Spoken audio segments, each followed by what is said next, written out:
Welcome to another video. I'm slightly sick, so excuse me for that, but this is the beginning of a new series in which we'll be covering some of the Heroine Cup leaders and the Heroine Cup itself. The Heroine Cup is a format that has been released in the East a while ago, and now with EB03 being out in about a month, we'll be getting that cup as well. For those of you who do not know what the Heroine Cup is, it is a special format that will be held at your local game shop, which is based around our female leaders, which there aren't too many of. On screen right now you have the list of legal leaders for this event. You can pause if you want to.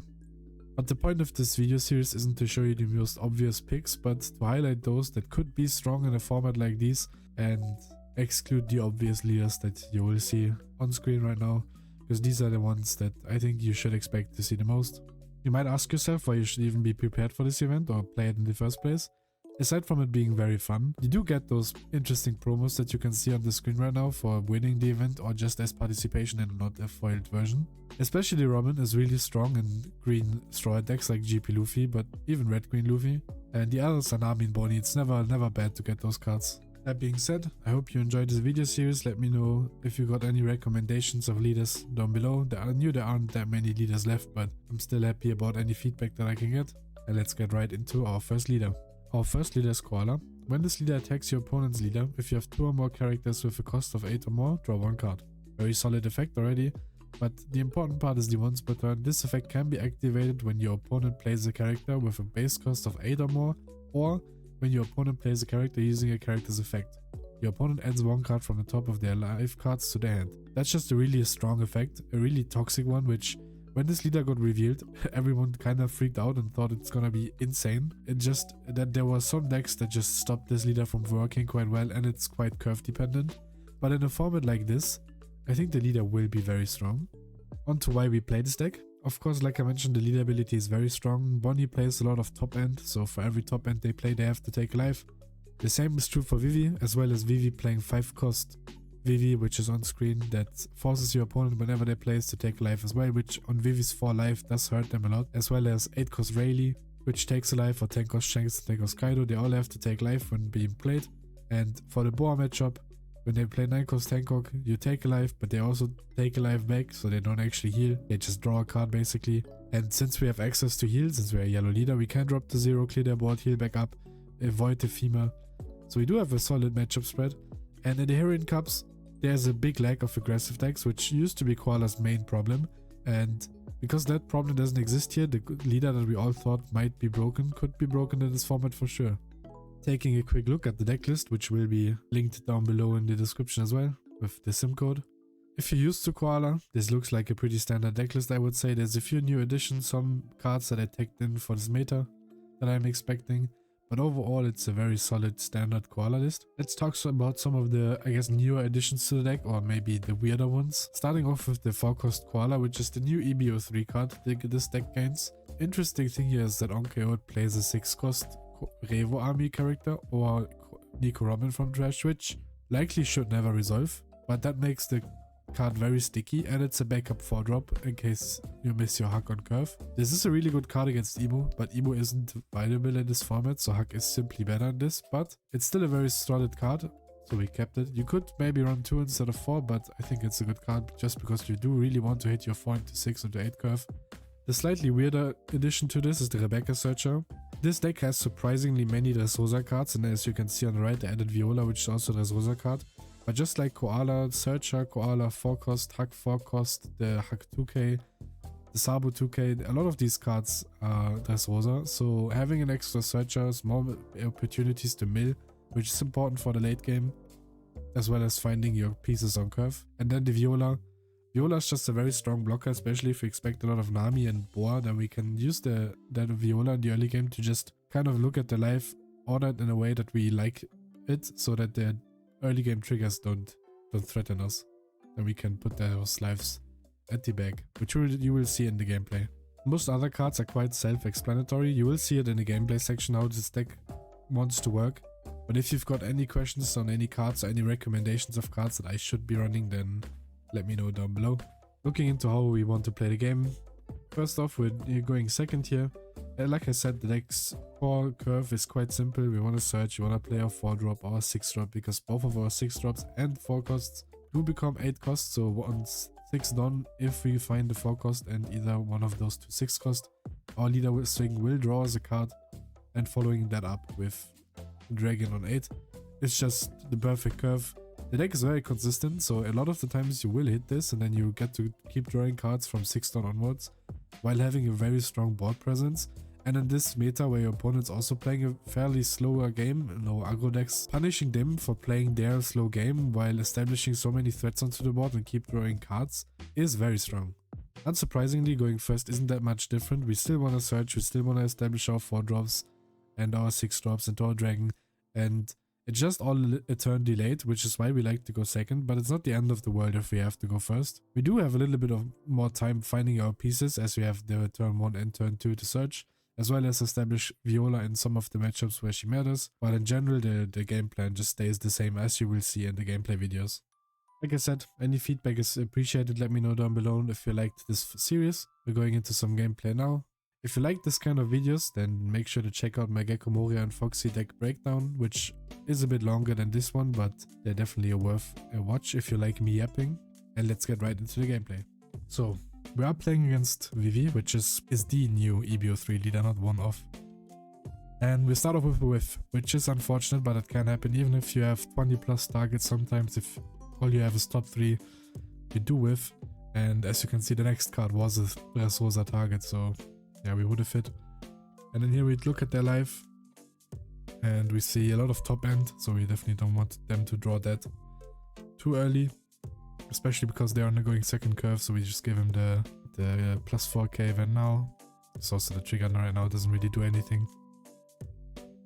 Into Koala, as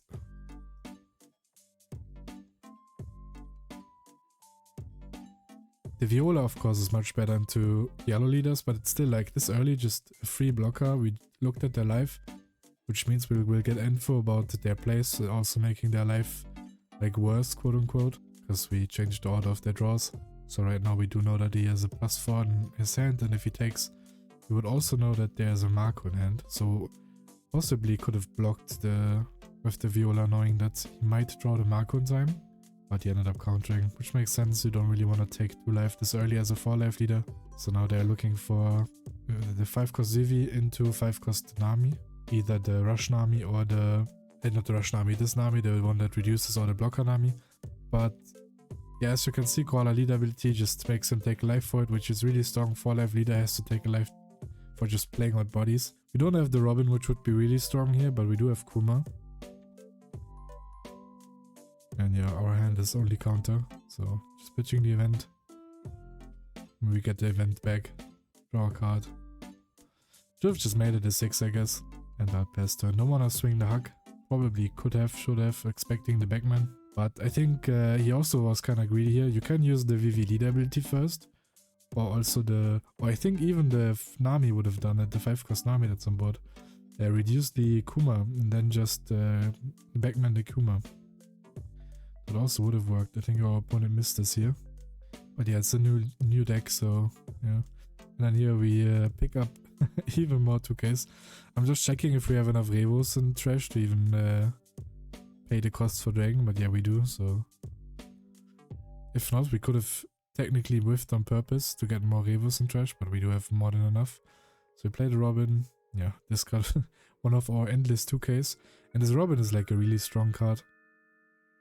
So opponent has to discard 2, it's a 7k blocker, so strong. And we had to play that first because otherwise Kuma is back to 6 costs, so we couldn't draw off leader. It's gonna get free blocked, I think, but that's okay. Vivi is quite tanky as a deck because now you can free block this 5k swing, and then the 7k you can block with the Vivi and just discard 1 card to keep the Vivi alive. So yeah, this deck is quite tanky. He ends up pitching a 10 cost on the Robin, so we do know that he doesn't have... I mean, he might have a second one in hand and just wants to play it now. We know that both of these lives are 10 cost, but that also means we know that both of these lives are bricks. And yeah, I mean, we have a pretty decent board, so if he has a backman again, he could clear the Kuma without us healing, but that wouldn't be the end of the world. And yeah, we have we have like insane counter in hand. We have 5 2Ks and a plus 4, so we have 14k in counter in hand. He ends up playing the Rayleigh. which of course it's an 8 cost, so it takes their life. This spot would have been so much worse technically if not for our leader ability, because he had like insane curve, basically everything you want to have. But based on our leader ability, we just made progress without having to actually play cards, because with the hand that we have, we wouldn't be able to make much of a progress here. And then yeah, this Kuma dies. Terrible death. And he has 2 more swings, which we take. We draw an 8 cost, because otherwise this game would be horrible. And then yeah, and we could 2k here, but we're so far away from dying, and yeah, we just get lucky with double the event trigger. He has exactly 5 cards in hand, which is unfortunate for him, because now he is in Robin range, and since he KO'd the Robin of the Rayleigh, the Robin is back in trash, but I guess we drew a second one from the event as well, so we would have had that anyways. So we pitch our only brick in hand, and he has to pitch 2 cards. We do know one of his cards is a 10 cost, so it will likely get pitched now. And we do also know that the last card is a 10 cost, so yeah, he did just pitch the 10 cost. Koala leader ability is just so satisfying. You just get to draw 3 cards, and whenever your opponent plays something big, they lose a life.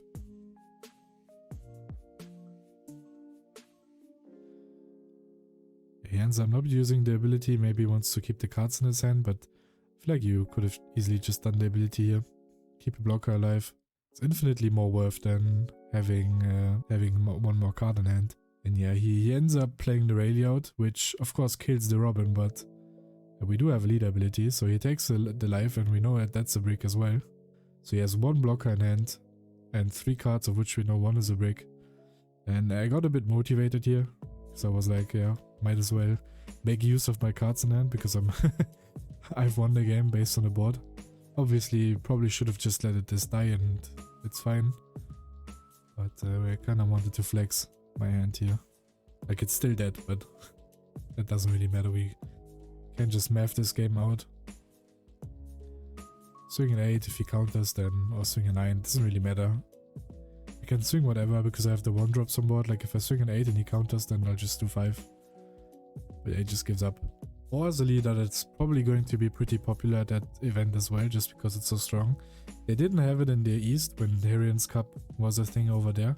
And we do see that on 2-down now we have the Viola in our hand, which is gonna be really strong. I mean, they can still like do some shenanigans with their own life, but we see that Gorgon Sisters was their first life, so that would have been very difficult to deal with. I was debating what cards to give them. Definitely didn't want to give them the Hori on like their first life. Although on 5-down it probably doesn't matter that much. So I did it like this. Maybe Hori first life would have been a bit better, because now they have a trigger in their life. I wasn't quite sure why they didn't swing on this turn, but I'll just accept it. And yeah, they end up using that trigger, maybe fixing their hand, seeing something that's better that they initially didn't have. And now he plays the Nami and doesn't swing again, so maybe the idea here is just to double Nami, so he doesn't waste Namis in his hand.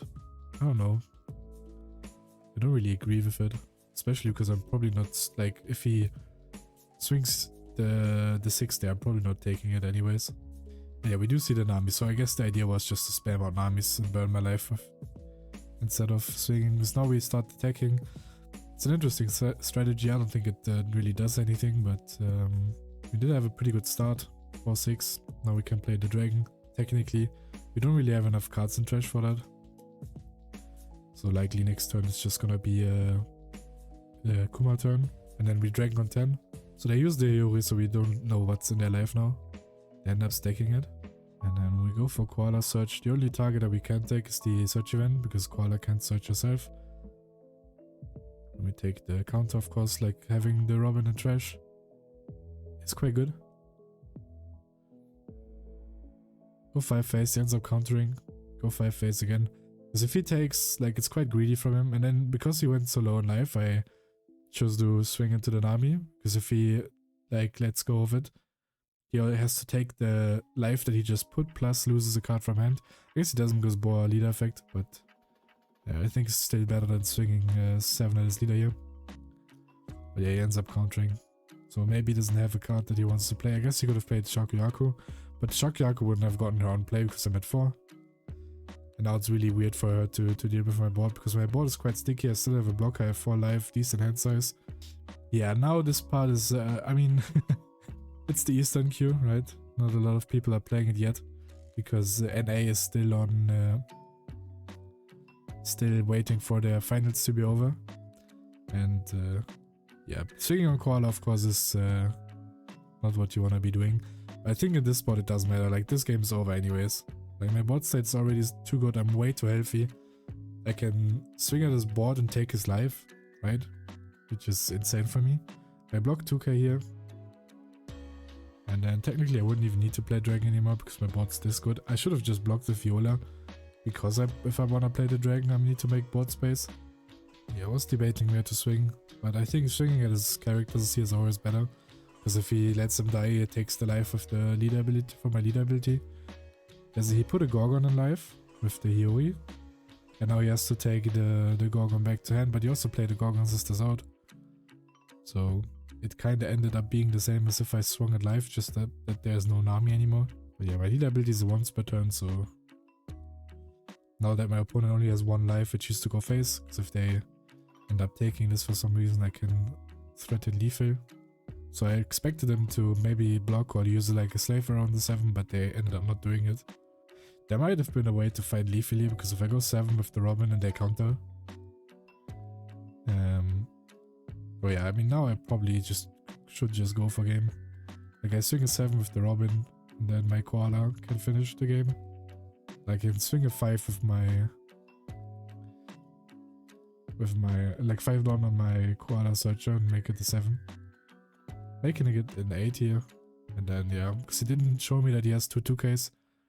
I just do 9, and now that's like almost math. Maybe a bit risky, but he also didn't really have much board. Another leader that is legal for the event, so it could be a popular choice, is Yamato.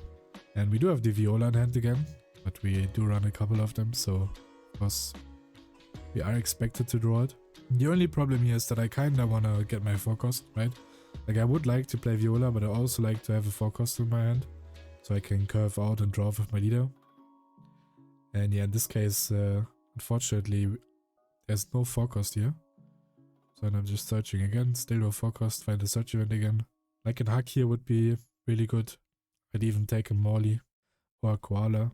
Yeah, when we take the 8, I mean, we didn't really have a choice, but also, I think I'm just fine taking it.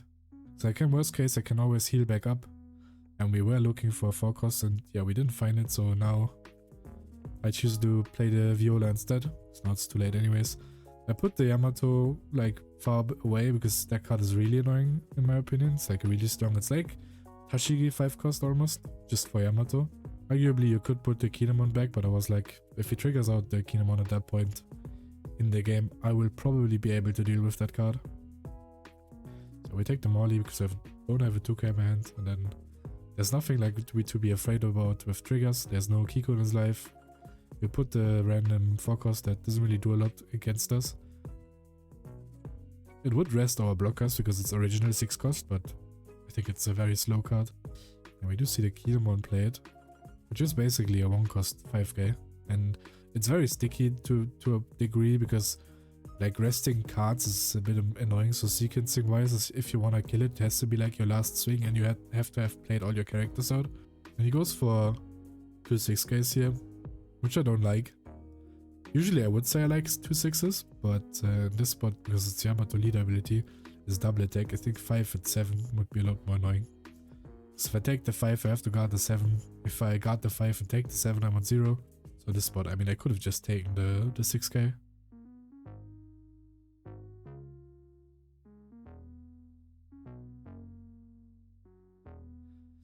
No, I choose to stay at 2 life, which is also not bad. In most circumstances, you could just go to 1 life here because Yamato leader ability is double attack anyways. But I can heal back up, so I actually get some value of that life. Yeah, I probably should have started with the Robin. I mean, there's no way my opponent defends it, but just to make sure. Like, he could have just pitched 1 card and let it die just to dodge the Robin, which would of course be risky because what if I just play, I don't know, Kuma then, but yeah, he pitched double Kiko, so now it explains why it's not alive. It was on the hand. But this Robin card on curve is just so disgusting.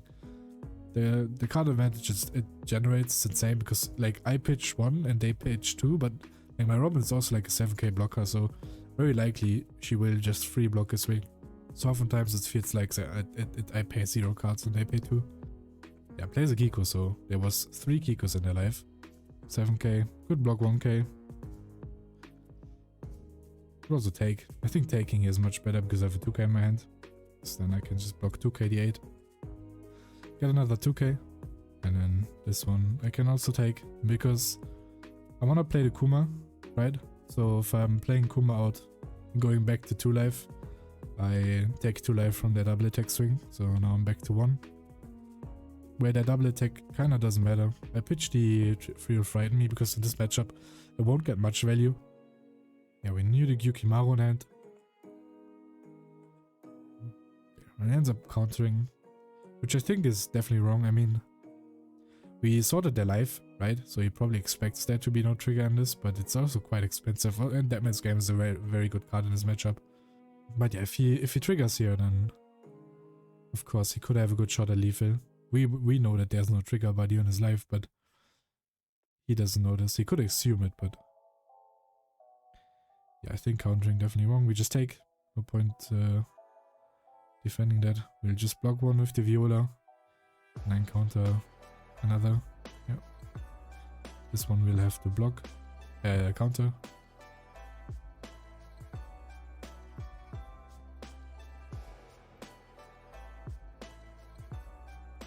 Goes for a search. We do still have like a shit ton of counter plus a block in our hand.